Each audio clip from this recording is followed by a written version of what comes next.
Yeah, man. Like I said, I'm glad I skipped over one of these episodes because the last two has probably been the best episodes that's going on, especially this one I'm about to do now. So, I'm kind of tired up. Gotta get this to the people. All right, I'll hit you later. What's up, YouTube world? It's your homeboy, J Dub, the number one commenter. And I'm back. When you see the throwback fits, you know what time it is. It's time to review Raising Kanan. And this episode I'm doing is episode 8, and it's the cost of business. So it starts out with Jukebox and Kanan. They waiting outside the church, and in the church it's a funeral of Jukebox girlfriend. You know, she overdosed on one of those blue tops that she found in Jukebox bag by accident. And once they enter the church, we see immediately the girl's parents come right to him and say, they got to leave. They not welcome here. And so Jukebox is like, she's still in shock. She's still in hurt. So she leaves, but Kanan let the girl's parents know, like, hey, Jukebox really loved your daughter. And so we go over to the bodega owner, and he's at home with his wife. And you can see like something's going off with his wife. She's serving him breakfast, but she intentionally spills the food on him to start a fight. It's real easy to see that. So he smacks her to the ground, and she run out the house, and she run into the garage. And guess who's waiting there for him? Is Rock. She's in all black, got a leather suit on, with the fur collar and the gun with the silencer on it. And I knew it was coming because, again, the bodega owner, he was holding the stash house, but he was giving Rock problems. He wanted more money. He was just, it wasn't a great partnership. And Rock noticed that he was beating on his wife anyway, so that wasn't really going to fly over. So she could see that I was a weak link, and that's how she could get to him. And so in exchange, she kills the bodega owner, but that was in return for she needed the bodega's wife cousin to get some info because he's the new drug connect, because Rock's Connect Dean, cut her off because, she talking to his people and making side deals and all that. He can't trust her, and believe that she set up the raid onto Unique stash anyway, and that involves him. So Rock didn't have a problem doing it because, like I said, they was getting into it too much, and she told the man, hey, you don't want to get into it with me, and we can see why. So we go back to Rock's house, and she's having a financial meeting with her brothers, Lulu and Marvin, and they letting her know like they running out of the supply. And they also mentioned, but Rock mentions that like it's some blue caps going around, and it's been killing people. And Rock want to know like where they come from. Have they heard anything? So, of course, Lulu say, hey, I ain't heard nothing. And then, Marvin looking all nervous, talking about, well, I heard it was, from some guys in the boogie down Bronx. And Lulu want to know where he got it from. And he like the streets, that's about it. So Rock put Marvin on a job and say, look, find out who's putting them blue caps on the streets, making it bad for business, making it hot. And if they don't want to leave or stop selling, you eliminate them. And even though it was Kanan, he was actually selling the blue tops. Rock, she doesn't quite know yet.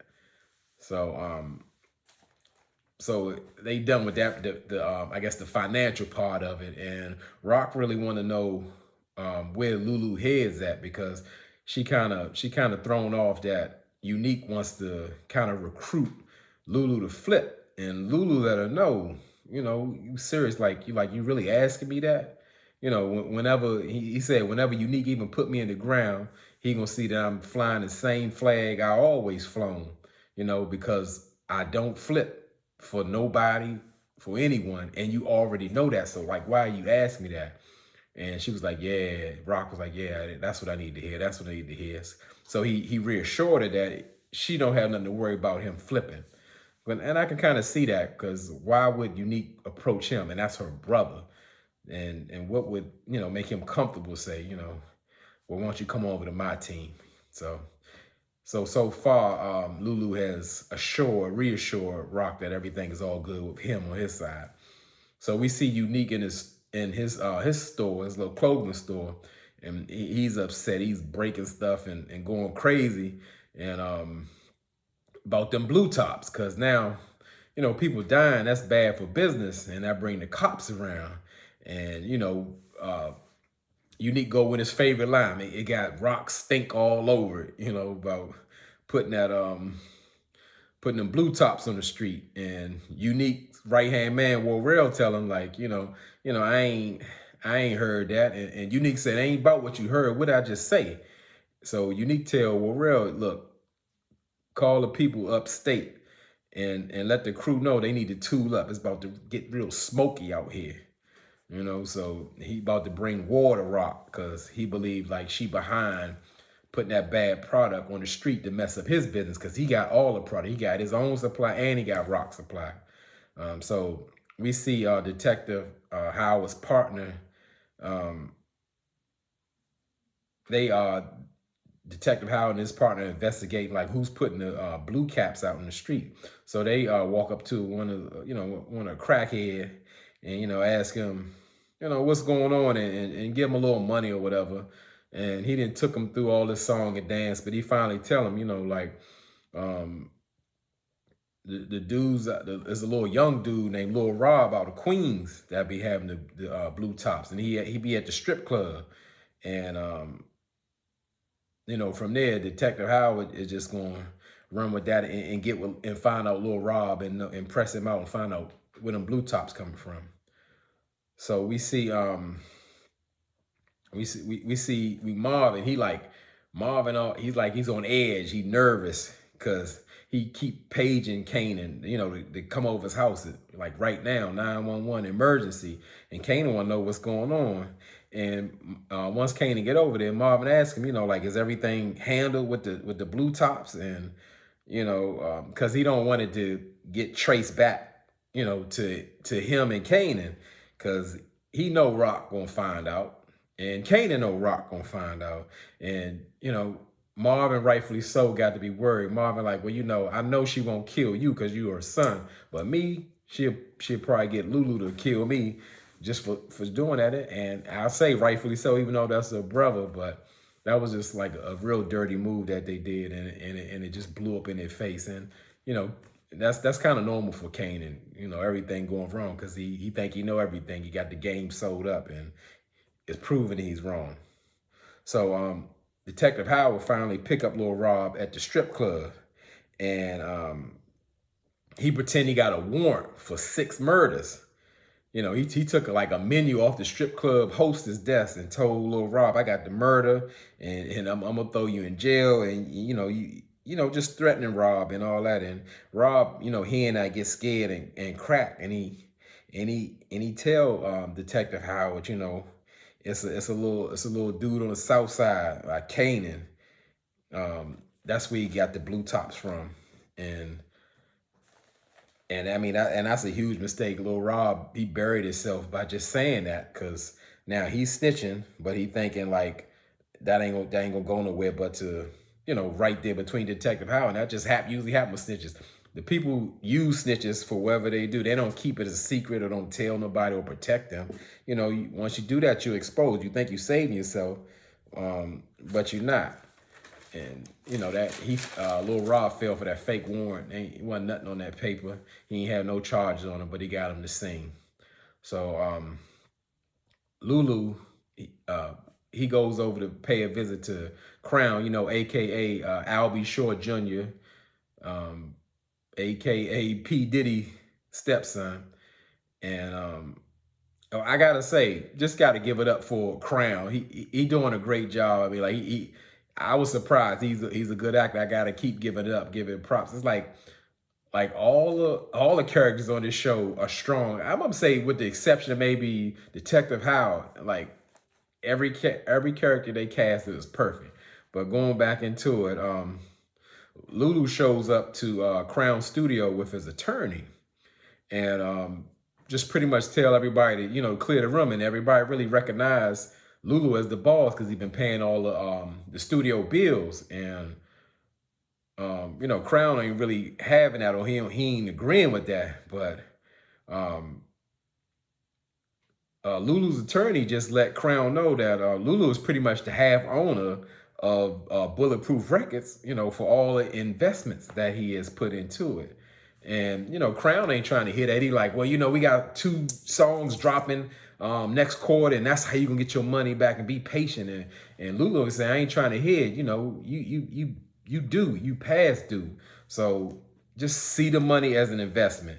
And, Crown still resisting. So Lulu pulled out a gun on Crown. He really wasn't phased, but he let Crown know. He gave him like that Godfather ultimatum. He's like, pretty much one way or another, something of yours is gonna be on this contract. Like, you're gonna either sign it, or your blood or your brain's gonna be on this contract. And Crown got it. And so now, they partners, and it's understood.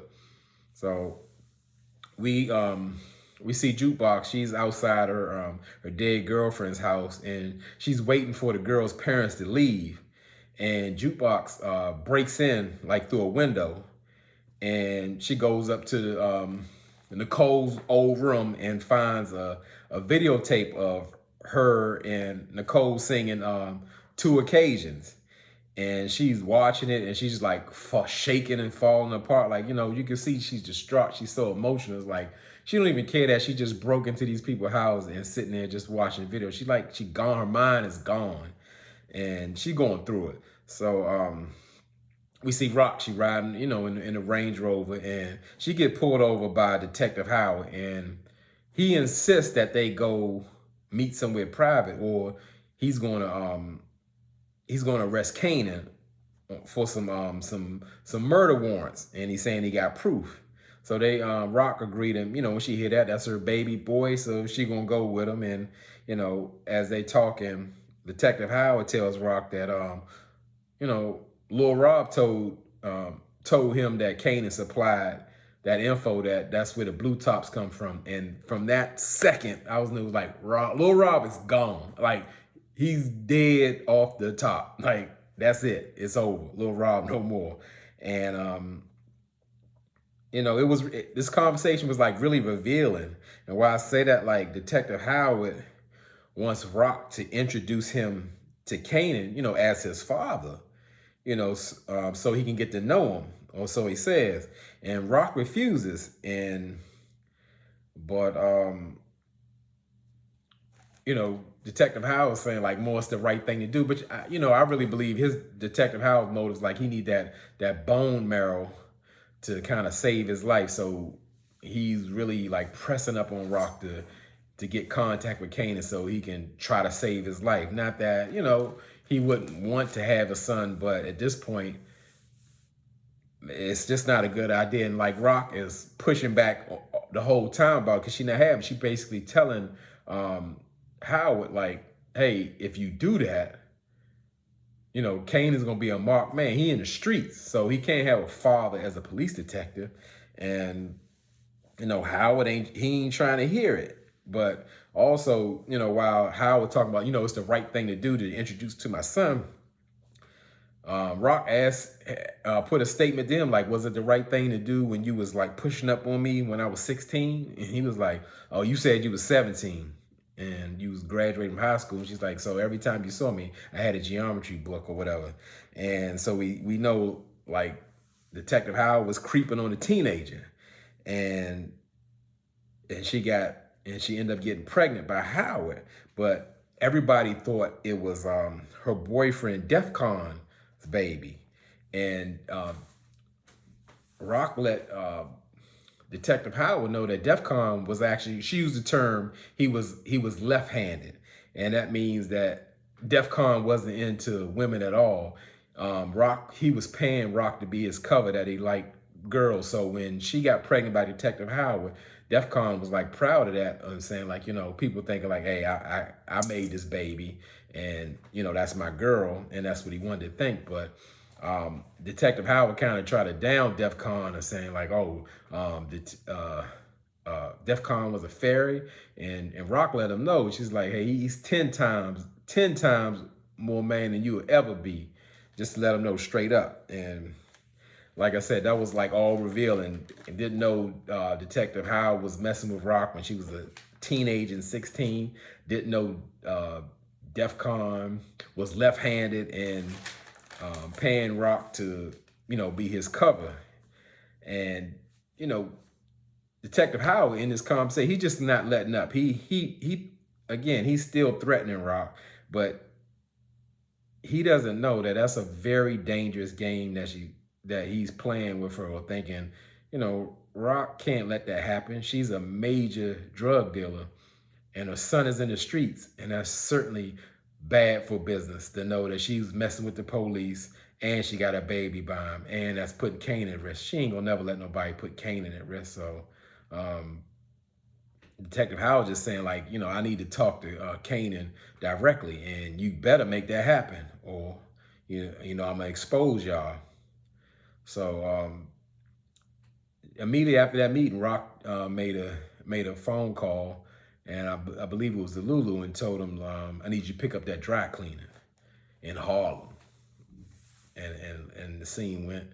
So Rock, she comes home, and to let Kanan know that she's tired of cleaning up Kanan's mess, because like all he's doing is like he's making trouble for her. He doesn't listen, and she breaks down like a history lesson, because she's now found out that Kanan is dealing them blue caps, and they killed all them people. And Rock tells Kanan, like, you hitched your wagon talking about Uncle Marvin to a guy who then got high, went to jail.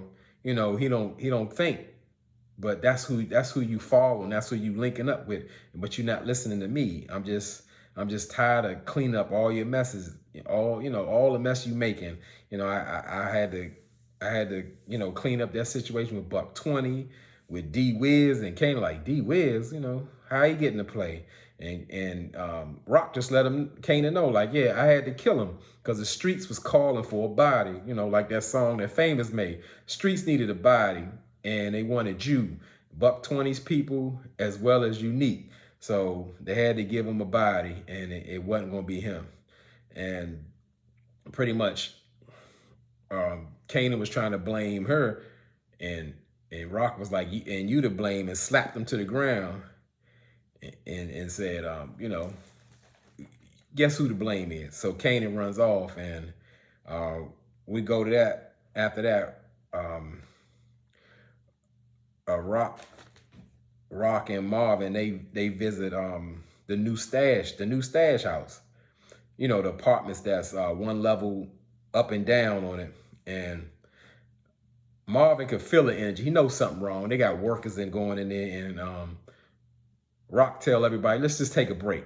Send everybody out. So everybody out, and Marvin kind of looking strange, like, oh, she know.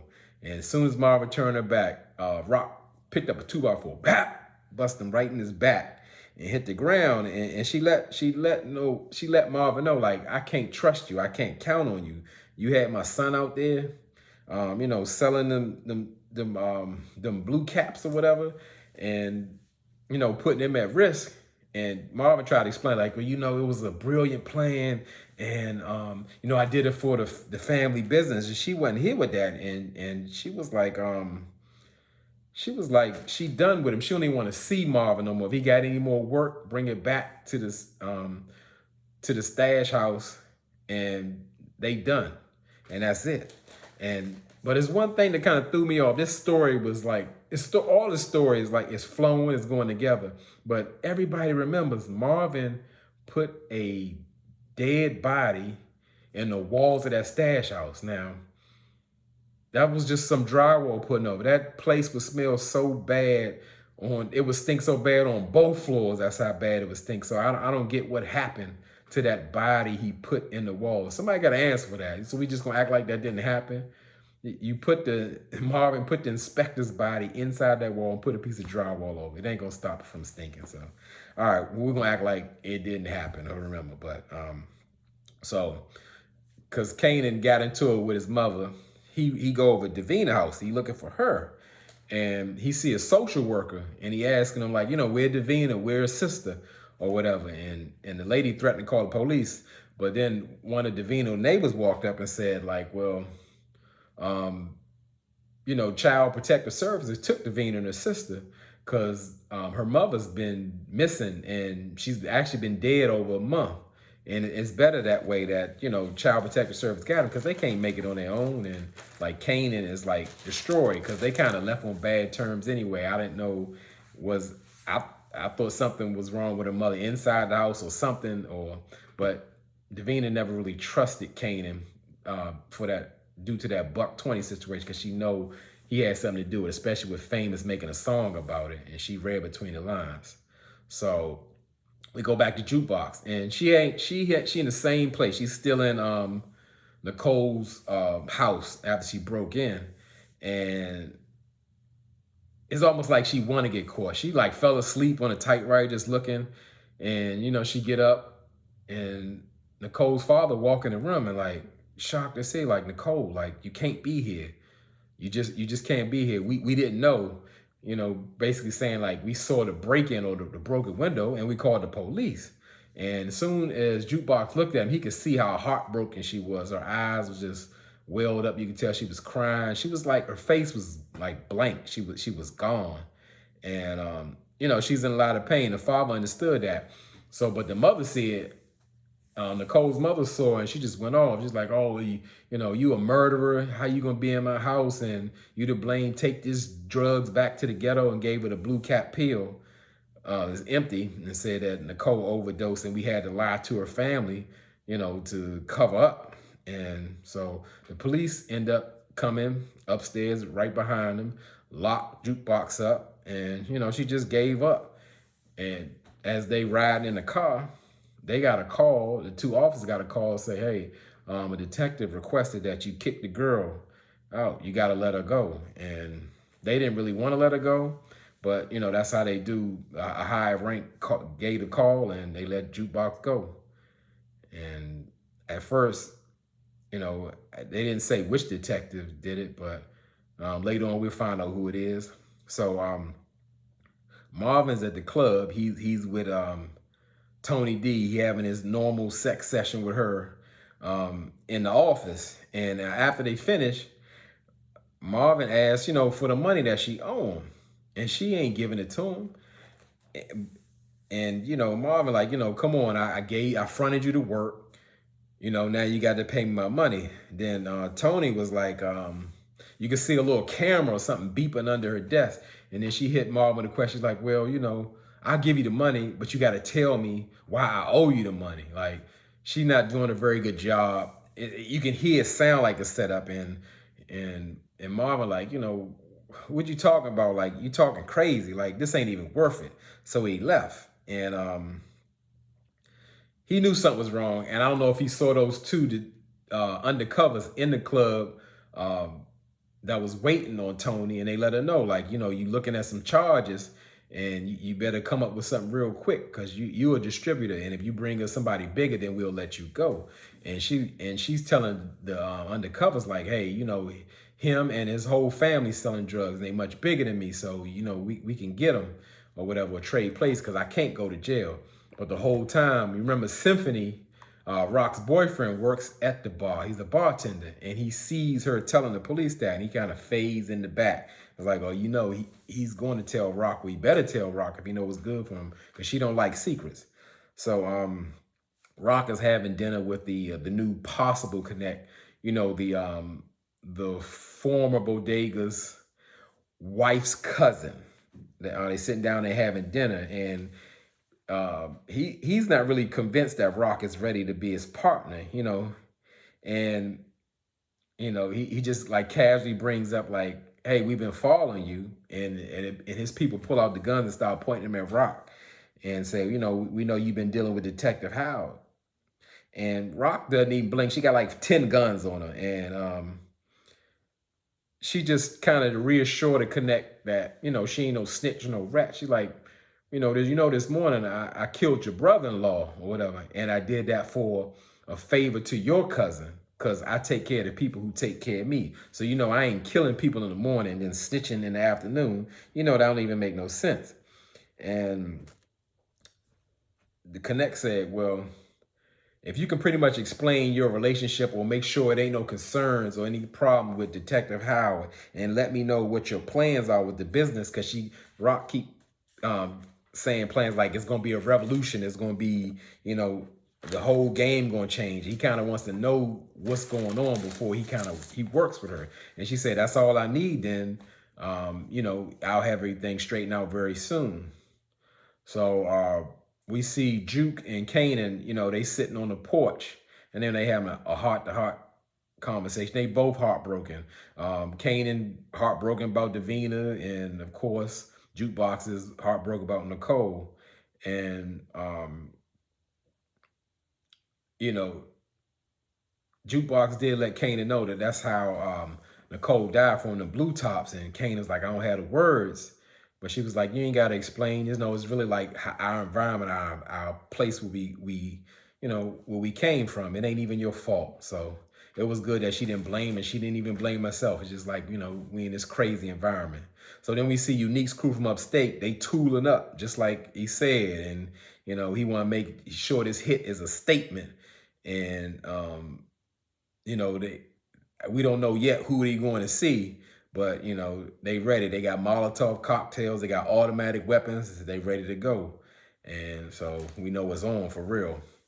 So after Lulu, he had a fight with Vanessa, because kind of like when they was like chilling out, Vanessa started talking about like, you the half owner of this company. So it's time to launch my brother. And Lulu ain't really feeling it. He feel like Vanessa's like an opportunist. And, 1 minute she's saying you got to do things, and the next minute she's saying you got to help me do this and all that. So they fight. Vanessa leave, and then Lulu get a call like from Rock to tell him to get his bat up. So that means it's time to do a hit. And Lulu chilling at home listening to the Isley Brothers. He ain't trying to hear that. He said he got the night off. So shortly after that, we see them assassins. They coming to Lulu's house, and they led by Unique's right-hand man, Warrell. And Warrell throw the cocktail through Lulu's window and said, light everything up. And they spray the house all up with Uzis and everything. And like Lulu's trapped in there. It's burning. The house is burning. They shooting the house up. He on the ground. He trying to shoot back, but that smoke getting to him. He not even in the fire. And that's the thing. The smoke inhalation will kill you worse than the fire. So Lulu's in trouble. But luckily we see Marv. He come flying down the street like he did just like at the stash house, and got with Unique's boys, and they shot his Benz up, and so once they seen Marvin coming, everybody left. They ran out, and the house is still burning. So Marvin break down the door and pick Lulu up off the ground, and he saved Lulu, but Lulu was like lifeless. So, we going into bad territory. It's not looking good. But again, Marvin is the hero. He always come at the right time, even though people say they can't depend on him. So once again, I'm one behind on the episode. I'm going to bring you another one of this Raising Kanan real quick. And as I say, I appreciate y'all still rocking with me. And again, y'all could be anywhere in this YouTube world, but you're here with me, and I appreciate that, and I really mean it.